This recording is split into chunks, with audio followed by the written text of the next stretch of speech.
Hello මගේ රත්තරන් යාළුවනේ කොහොමද? හොඳින් ඉන්නවද ඔයගොල්ලෝ? මෙහෙම කෑමක් කන්න ඕන නම් ඉන්දියාවට තමයි යන්න ඕනේ.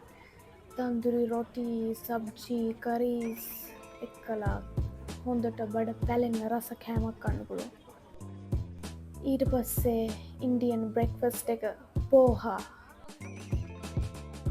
ඊට පස්සේ ආලු පරාටා, ආල පරාටා, චපාති, රොටි හදන විදිහ තමයි මේ තියෙන්නේ. අම්මෝ. මේ මනුස්සයා නිකන් මැෂිමක් වගේ රොටි හැදුවේ. සුපිරි රොටි හැදිල්ලක් හදන්න යාය. කවදා හරි try කරලා බලන්න ඉන්දියන් විදිහට චපාති රොටි හදන්න. ඒකත් නිකන් අමුතුම කලාවක් තමයි.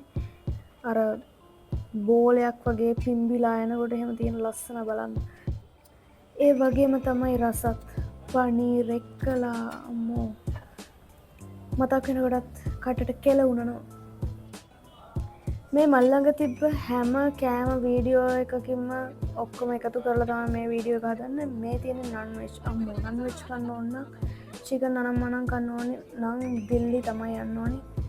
ඩෙල්ලි වල සුපිරි කෑම තියෙන. මට දැන් මතකත් නෑ මොනවද කෑම වල නම කියලා. මම ඉන්දියාවට ඇවිල්ලා කාපු හොඳම කෑම තිබ්බේ දිල්ලි වලයි මුම්බයි වලයි. මුම්බයි වල නම් මල්ලඟ වීඩියෝස් නෑ ගොඩක් කල් ගිහිල්ලා.